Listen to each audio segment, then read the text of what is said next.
ఇప్పుడు వాళ్ళ అధికారంలో రావడం కోసం అనేక రకాలైన తాయిలాలు ప్రకటించారు సార్. అవును. ఇప్పుడు వాళ్ళు పీకల్లోతు మునిగిపోయారు. అవును. ఇయ్యకపోతే ప్రజల నుంచి విపరీతం వ్యతిరేకత వస్తుంది. అవును. పోయి ప్రతిపక్షం నుంచి గగ్గోలు పెడుతున్నారు. అవును.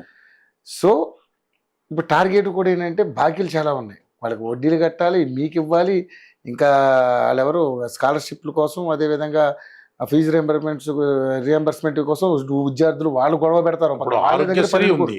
ఆరోగ్యశ్రీ ఎవరు సార్, ఎవరు గవర్నమెంట్ నుంచి ఎవరికి అందట్లే ఆరోగ్యశ్రీ. అదే ఆరోగ్యశ్రీ అట్లే పండుకున్నది. ఇవాళ కోర్టు కూడా ఇది కంటెంప్ట్ ఆఫ్ ద కోర్ట్ అయితే అని చెప్పని ఇవాళ ఒక రూలింగ్ ఇచ్చింది. మీకు ఐడియా ఉందా? కోర్టు ఏం చెప్పింది అని చెప్పండి, మొన్న వీళ్ళు ప్రైవేట్ కాలేజీలు వాళ్ళందరూ కలిసి కోర్టుకు పోతే, అయ్యా మాకు ఫీ రియంబర్స్మెంట్కి ఇంత వచ్చేది ఉందంటే, రైట్ ఇంతవరకు కట్, ఈ అకాడమిక్ ఇయర్ వరకు గవర్నమెంట్ ఏదో ఓ రోజు మీకు పేమెంట్ చేస్తుంది. ఓకే, ఈ నెక్స్ట్ ఇయర్ నుండి మీరు ఏం చేయండి అంటే డబ్బులు ఎవరు కడితే, ఫీజు ఎవరు కడితే వాళ్ళకి అడ్మిషన్ ఇవ్వండి అని చెప్పింది. ఎవరు చెప్పారు? ఇది కోర్టు చెప్పింది. ఎందుకో మరి మీ కాలేజీ కూడా నడవాలి కదా, అందుకోసం అని చెప్పింది. గమ్మత్ ఏంటంటే నిన్ననో మొన్ననో గవర్నమెంట్ ఒక జియో ఇచ్చింది. ఏమని?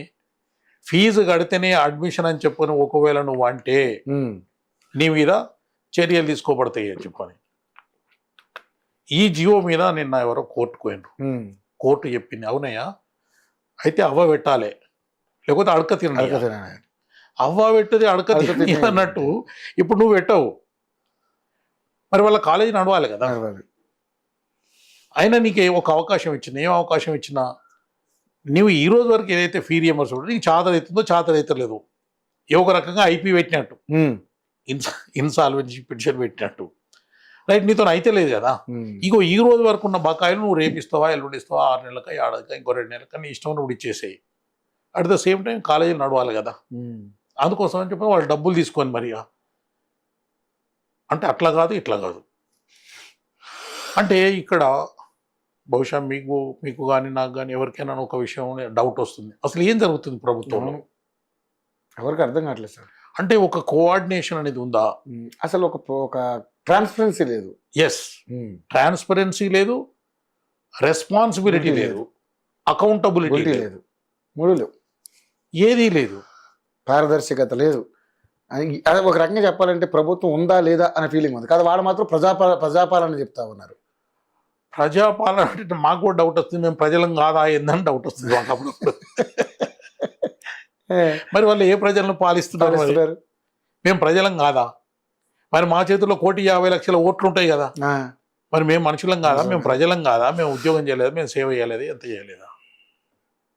ఏంటిది అన్నట్టు అసలు ప్రభుత్వ ఉద్దేశం?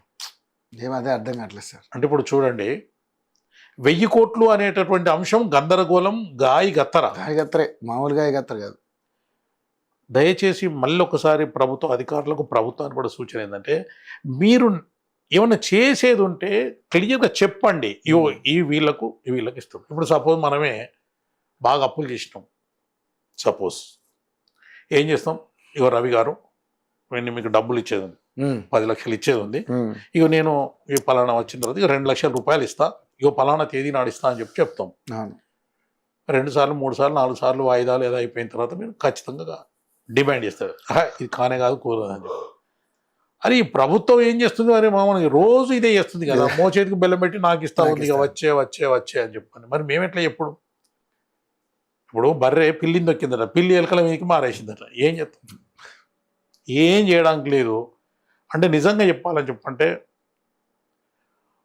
అంటే సూదులు దబ్బనాలతో కూర్చుతారు కదా, ఆ మాదిరిగా ఉంది ఇప్పుడు రిటైర్ ఎంప్లాయీస్ పరిస్థితి. అసలు మీకు నమ్మకం ఉందా సార్ ఈ ప్రభుత్వం మీద? అసలు మీ డబ్బులు వస్తాయని నమ్మకం ఉందా? ఎందుకంటే వీళ్ళు కాలయాపన చేస్తామన్నారు, మంత్రుల కమిటీ అంటున్నారు. ఆ మంత్రులు ఏం ఆలోచిస్తారో, ఏం కమిటీలో ఏమి ఫైనల్ చేస్తారో తెలీదు. మీకు ఇవ్వాల్సిన డబ్బుల మీద ఇన్ని వ్యయ ప్రయాసాలు ఎందుకు అని నేను అనేది నాకు అర్థం కావట్లేదు. ఓకే, ఇప్పుడు మేమైతే ఒక పని చేద్దాం అనుకుంటున్నాం సార్. ఇక్కడ నుండి చచ్చిపోయినటువంటి శవాలన్నింటినీ రేవంత్ రెడ్డి ఇంటి ముందట, అసెంబ్లీ ముందట, సెక్రటరీ ముందట పెడదామని అనుకుంటున్నాం. మొత్తం అదేదో బీహార్లోనే ఎక్కడో మరి 20,000 కోసం నమ్మకపోతే వాళ్ళ చెల్లి శవాన్ని బొంద దవ్వి అతిబంధం తీసుకెళ్ళి బ్యాంక్కి వెళ్ళారు. ఇంకో మా చెల్లి చచ్చిపోయింది 20,000 ఇమ్మని. మరి ఇప్పుడు ఏం చేద్దాం? అలా ఉంది పరిస్థితి.